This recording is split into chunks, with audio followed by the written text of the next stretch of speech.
10 septembre. Souplesse dans les lignes générales. Conserver à chaque panneau son caractère de ligne. Les valeurs donneront l'harmonie générale principale. Détail, les étoffes.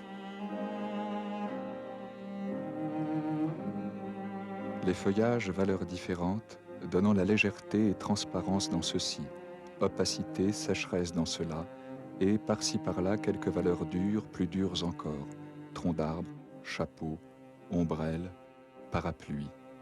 Se pénétrer de plus en plus du sujet, aboutir à une description littéraire.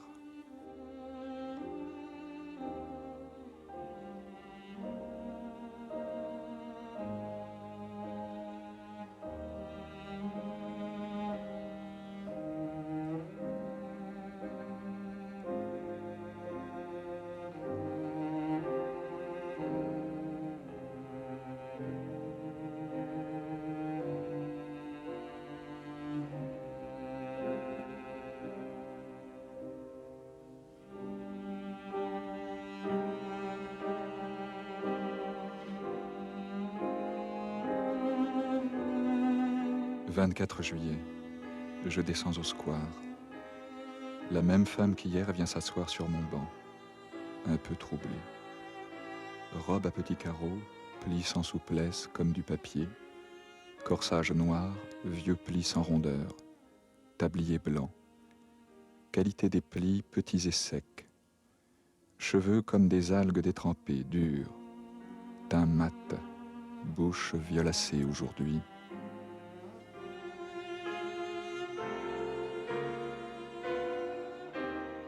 Fillette jouant.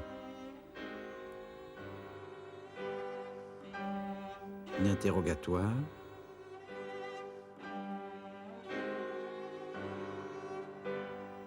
Les nourrices. La conversation. L'ombrelle rouge. La promenade.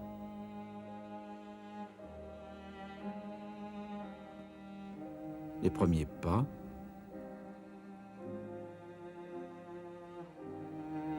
sous les arbres, les deux écoliers,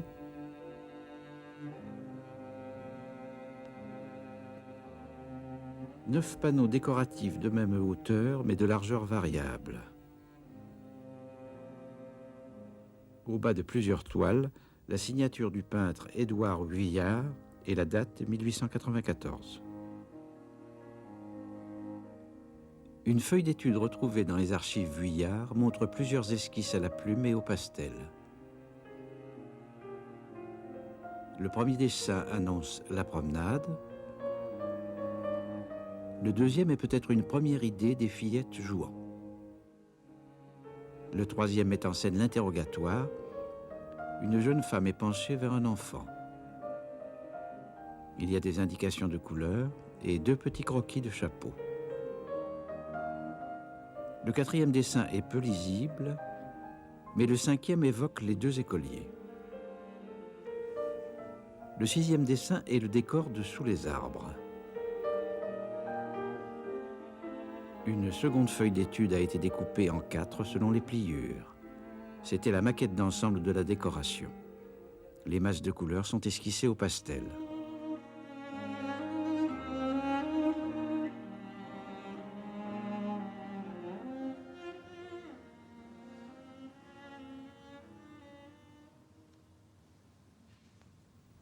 Influencé par son ami de lycée Kerr Xavier Roussel, Vuillard effectue un court séjour à l'école des Beaux-Arts, puis rejoint Roussel à l'Académie Julian.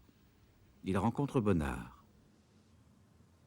Ses premières peintures sont surtout des natures mortes, inspirées par Chardin, avec des gammes limitées de couleurs, ou encore des autoportraits.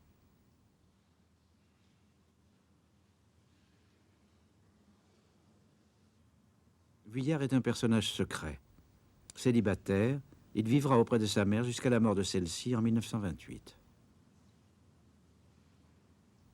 L'été 1888, à Pont-Aven, Paul Gauguin énonce ses théories sur le cloisonnisme et le synthétisme. Paul Sérusier, de retour de Bretagne, en rapporte un petit paysage peint sous la dictée de Gauguin.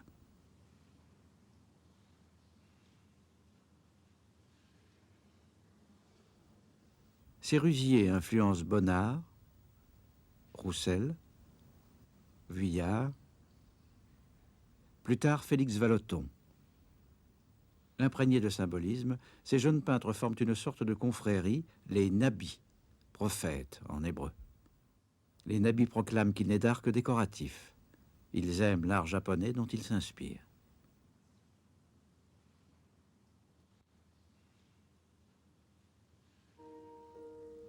Avec l'autoportrait octogonal, Vuillard abandonne les modulations de ton et utilise les aplats de couleurs vives et dissonantes.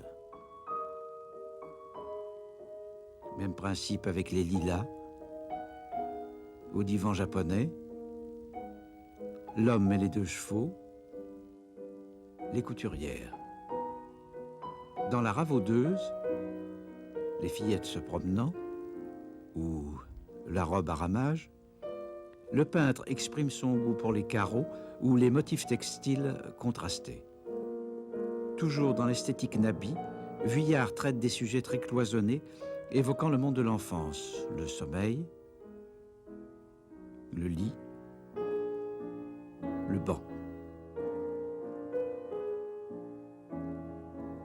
Le peintre affectionne aussi les contre-jours.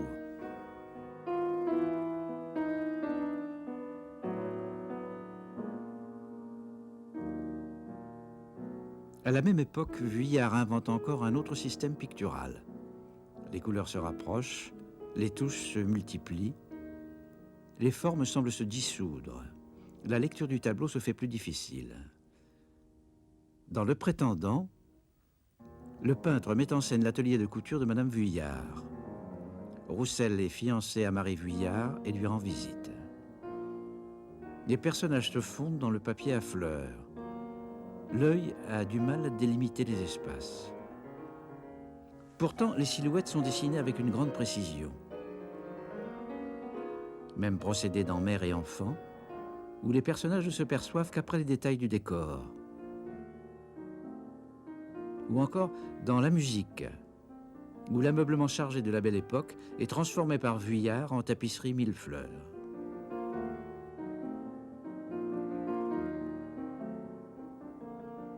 Dans le portrait de Claude Bernheim, le regard est d'abord focalisé sur l'enfant et la tapisserie du canapé.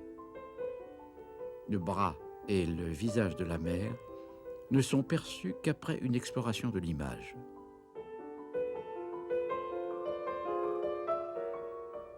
Aurélien Duniépeau, condisciple de Vuillard au lycée Condorcet, prône l'avènement d'un théâtre symboliste. Le théâtre de l'œuvre naît en 1893.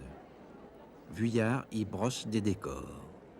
Il tente diverses expériences, transforme la scène en plan incliné, la voile d'un rideau de tulle, ou encore pousse l'abstraction des décors à l'extrême. N'ont subsisté que les lithographies des programmes.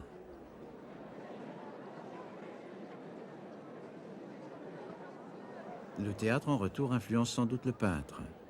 Cadrage, lumière, personnage saisi dans le suspens d'une action, tension de scènes énigmatiques.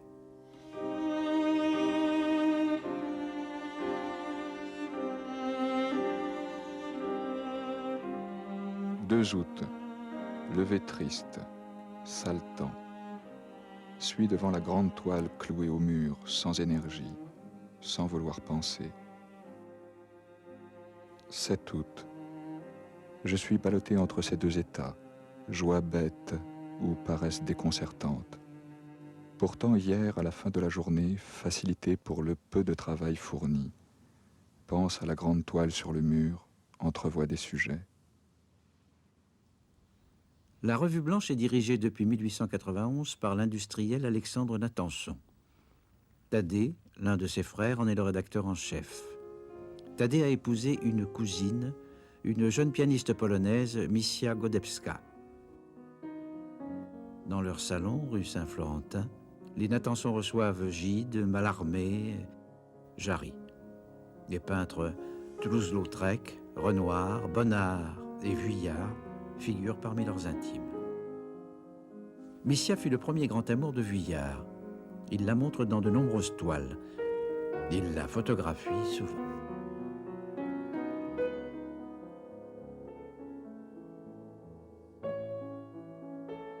Pour Paul Desmarais, cousin par alliance des Natanson, Vuillard peint en 1892 6 panneaux décoratifs. L'année suivante, Alexandre Natanson commande au peintre une série de panneaux pour décorer son hôtel particulier avenue du Bois. Vuillard habite alors rue Saint-Honoré, à quelques mètres du jardin des Tuileries, déjà peint par Manet ou Monet. Le jardin est le thème principal de ces nouveaux panneaux. Le peintre emprunte peut-être aussi des éléments au jardin du Luxembourg ou au Bois de Boulogne. Vuillard tint son journal intime jusqu'à sa mort en 1940. Dans les 2 premiers carnets, textes et dessins sont mêlés. 30 août. Hier, désespoir devant l'étoile, à en pleurer. L'après-midi, enfin distrait par cette crise des minuties qui ne sont pas toujours la cause de ce désespoir, je vais aux Tuileries et retrouve par enchantement, le jour où je suis le plus désespéré, les émotions qui au début de mon travail me guidaient.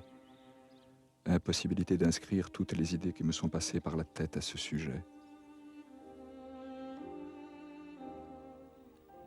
Les panneaux ont été achevés au cours de l'automne 1894, livrés et mis en place chez Alexandre Natanson, qui les avait payés 800 francs au peintre. Les transformations de l'immeuble ne permettent plus aujourd'hui de décider de leur place exacte. Mais sur l'une des feuilles d'étude, un plan à la plume montre que les panneaux avaient été prévus pour une pièce rectangulaire. Cette pièce n'a comme ouverture qu'une porte et une double fenêtre. Il peut donc s'agir d'un des salons du rez-de-chaussée qui ouvre sur le jardin par des portes-fenêtres. Comme le peintre donne les largeurs des panneaux, il est facile d'imaginer leur disposition. De part et d'autre de la porte, les fillettes jouant et l'interrogatoire.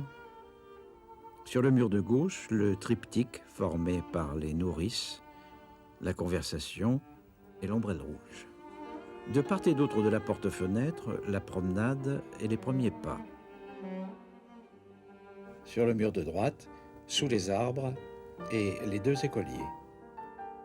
Les toiles n'étaient pas jointes mais espacées sur le mur. En 1929, à la suite de revers financiers, les collections de peintures d'Alexandre Natanson passèrent en vente publique à l'hôtel Drouot. L'État français acheta le triptyque pour le musée du Luxembourg. Il se trouve aujourd'hui au musée d'Orsay avec une paire de panneaux légués par un collectionneur en 1978. Des espaces ont été aménagés entre les toiles pour rappeler l'accrochage original. 3 des autres panneaux sont au musée royal des Beaux-Arts de Bruxelles, au musée des Beaux-Arts de Houston, au musée de Cleveland. Le panneau intitulé « Les premiers pas » a disparu pendant la Seconde Guerre mondiale et figure sur la liste des biens spoliés. Il n'en reste actuellement d'autres traces que la photographie du catalogue de la vente. Il est cependant possible de le reconstituer en se basant sur l'ébauche qui donne des indications de couleur et sur les panneaux voisins avec lesquels il présente une continuité.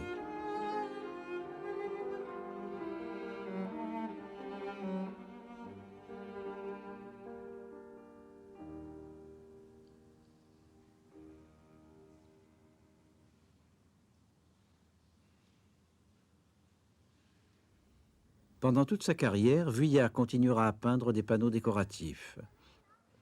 Paysages de vacances, rue de Paris, grande décoration murale pour le palais de Chaillot. Les moyens expressifs de la peinture peuvent rendre une analogie et non une photographie impossible d'un instant. Oh, la chose différente d'un instantané et l'image. Vuillard a beaucoup pratiqué la photographie. Voyage avec Bonnard et Roussel, scènes d'intérieur familial, scènes de vacances. Comme dans sa peinture, l'autoportrait est fréquent.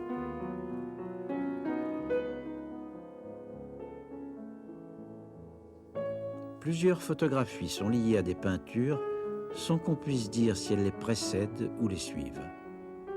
Un portrait de Missia montre exactement le même décor que la toile mère et enfant. Au moment où il peint les panneaux pour Alexandre Natanson, Vuillard ne pratique pas encore la photographie. Mais il est peut-être inspiré par les panoramas photographiques très en vogue à l'époque, ou encore par les papiers peints panoramiques.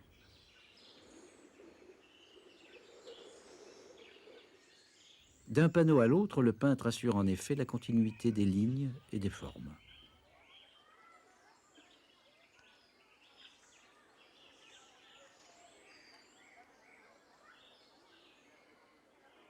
Le décor semble vu du centre d'un rond-point où débouchent plusieurs allées. La distribution des panneaux dans la pièce répétait donc la disposition du jardin. D'un côté, un espace ouvert sur le ciel. De l'autre, un espace fermé par les alignements d'arbres. Malgré le traitement en aplat, sans relief, la perspective géométrique réapparaît discrètement. Vuillard oppose les verticales et les horizontales des arbres et des feuillages. En passant de l'esquisse au panneau de l'interrogatoire, le peintre tourne la silhouette de la femme dans l'autre sens. Ainsi, les personnages des deux panneaux sont disposés selon des courbes symétriques. Le triptyque oppose un espace dense, très peuplé, à un espace vide. Le sol y a une grande importance. Les deux derniers panneaux forment une paire symétrique.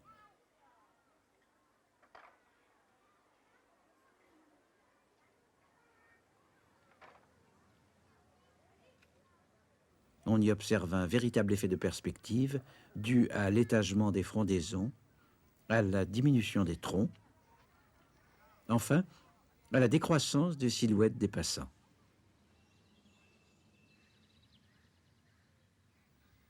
Pour ces panneaux décoratifs, Vuillard adopte la peinture à la colle qu'il utilise à la même époque pour les décors de théâtre. C'est une forme de détrempe tout à fait mate, d'où son intérêt pour éviter les reflets au théâtre. De la colle de peau est mise à tremper, puis diluée dans 4 ou 5 fois son volume d'eau. Elle est chauffée au bain-marie. Elle est alors mélangée au pigment. Une photographie prise vers 1915 dans l'atelier du boulevard Malesherbes montre le coin cuisine avec les bassines de bain-marie et les spatules de bois qui permettent de mélanger colle et pigment.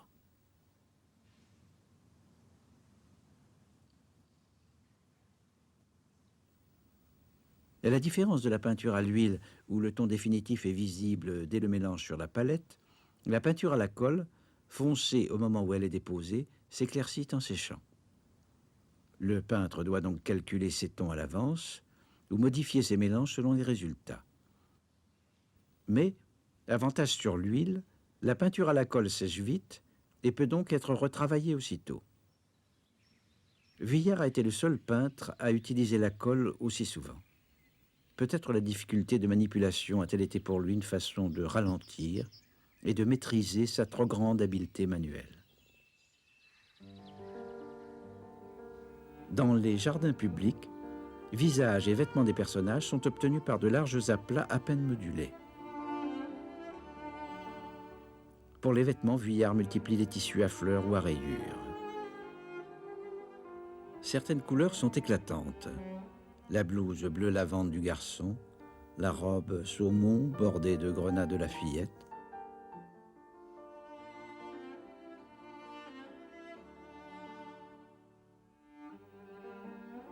La matière des allées, gravier et sable, est obtenue par des mélanges de taches colorées proches des techniques pointillistes de Seurat ou de Signac.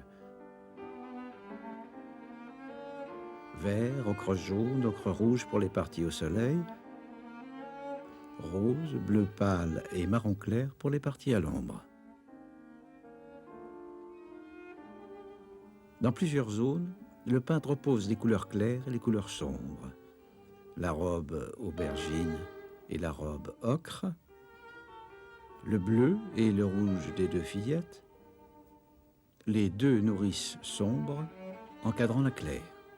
Il y a une décroissance régulière des couleurs froides plutôt situées en haut vers des couleurs chaudes plutôt situées en bas. L'art du jardin consiste à ordonner des éléments naturels selon un ordre décoratif.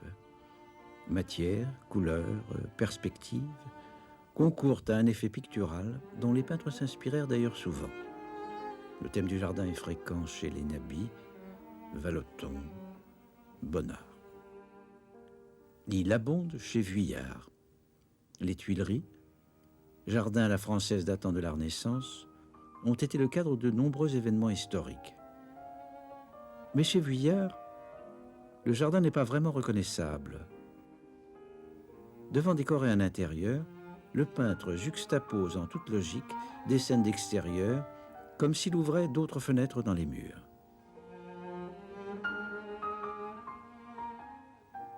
Les tapisseries ou papier peint à fleurs sont à l'époque très répandues.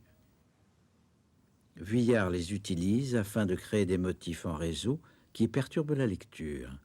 Personnages et décors viennent s'y dissoudre. De même dans les jardins publics. Les formes végétales bordent toute la composition jusqu'à occuper plus de la moitié de certains panneaux. Elles permettent aux peintres de juxtaposer des textures, d'alterner ombre et lumière, d'opposer des tons.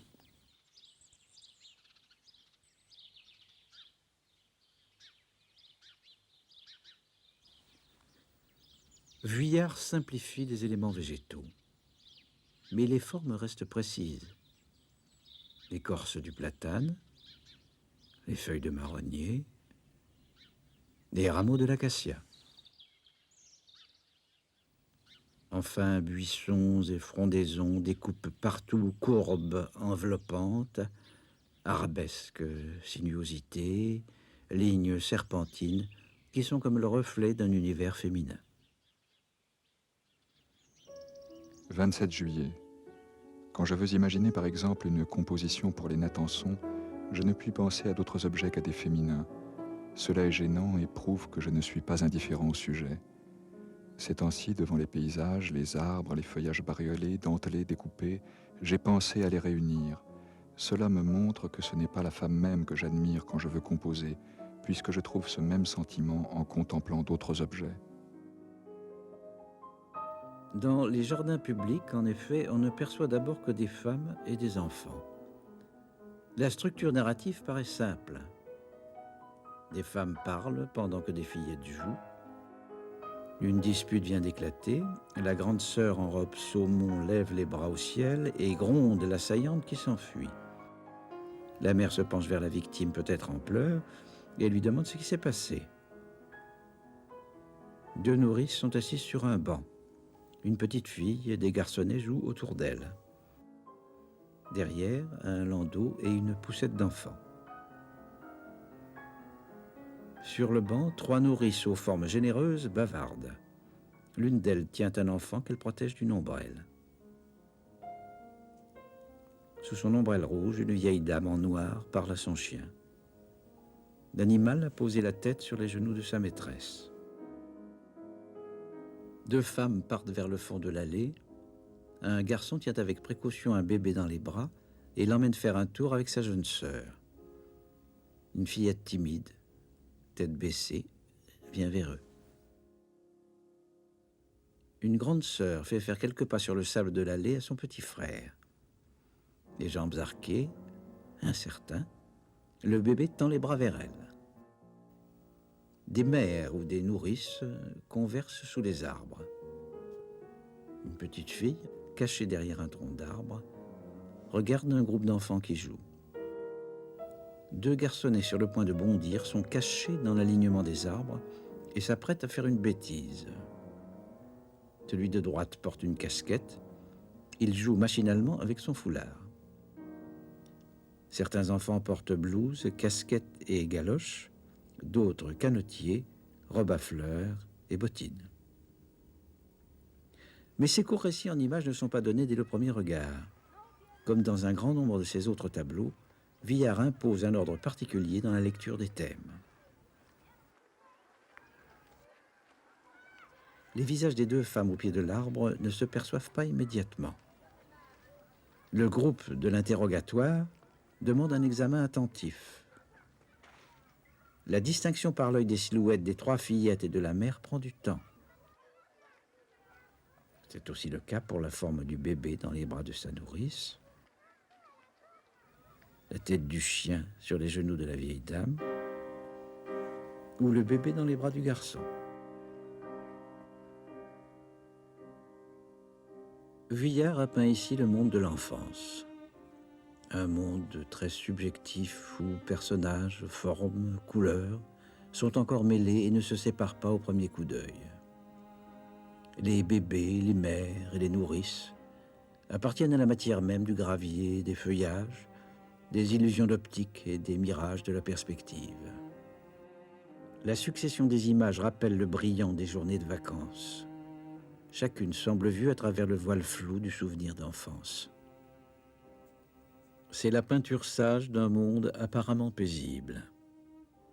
Mais en bordure du champ de vision, à la limite de perception, tout devient énigmatique. Les sous-bois sombres, le bout des allées infiniment éloignées. Un diablotin rose surgit d'on ne sait quel conte de fées à l'oreille d'une forêt enchantée. Au-delà de la barrière, un curieux personnage en noir fait un discours et des gestes à des enfants qui font cercle et l'écoutent. Sur la pelouse en friche, 4 silhouettes minuscules s'agitent dans une sarabande fantastique. Les ombres noires d'inconnus passent furtivement dans la pénombre du sous-bois. Autant de menaces sourdes, tenues à distance, mais bien perçues. Le jardin public est le premier espace d'aventure. L'enfant y fait ses premiers pas, y connaît ses premières disputes, ses premiers jeux. Il y perçoit de loin l'ambiguïté menaçante du monde.